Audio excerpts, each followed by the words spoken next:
What's going on YouTube? Just wanted to come on here and make a quick video on something that doesn't really get talked about as much in the world of preparedness as some other stuff, such as, night vision, guns, vehicles, etc. But we're talking about food. So if you don't have food, you will die and you'll be a loot drop for somebody else. So pretty important. I got a couple different options here. So the first one, these kind of look like weird orange MREs. These are humanitarian daily rations.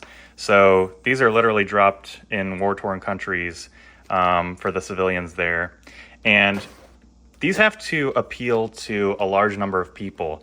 And they also have to conform to dietary restrictions or religious exemptions when it comes to diet. So these, I'll be honest, they don't taste the greatest. They're all vegetarian, I believe.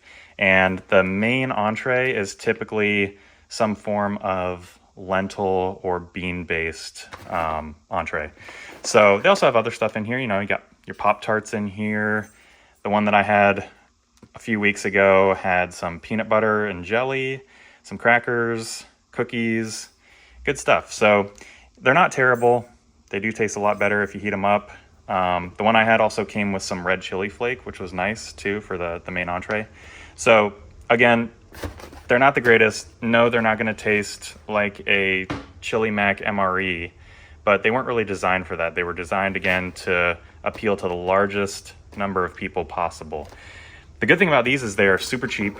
So I have an entire box here, and I think this box was like 30 or 35 bucks shipped.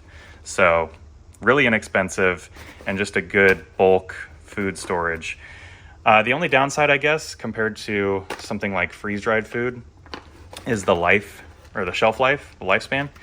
And the shelf life on these, if you keep it in a cool place, 70-ish degrees, you're looking at about 3 to 5 years of shelf life, as opposed to freeze-dried, which typically anywhere from 15, 20, 25 years with freeze-dried food. Now, this is the Mountain House Expedition bucket.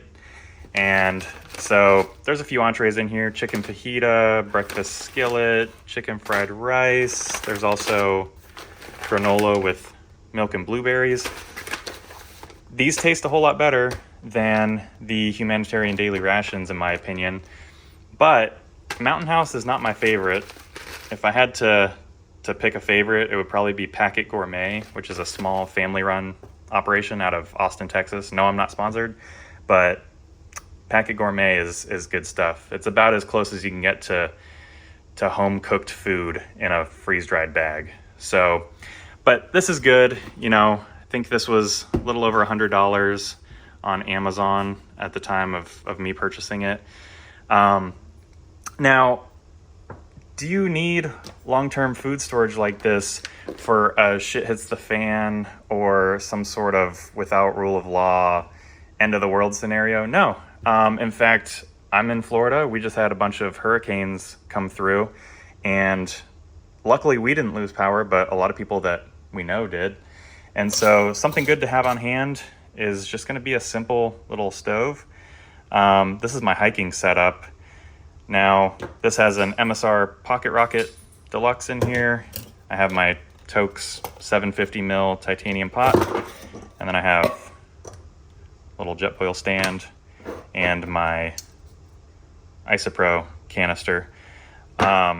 So yeah, for something like freeze-dried, you're gonna need additional water, and so that's where this comes into play. Boil some water, add it to the bag, wait a few minutes, and you're good to go. The pro with this is all self-contained, and you don't need anything additional to just eat what's in here. So requires water, doesn't. Shorter shelf life, longer shelf life. So just something to think about. If you have any questions, drop them down in the comments below, and I will be back hopefully soon with another video for you guys.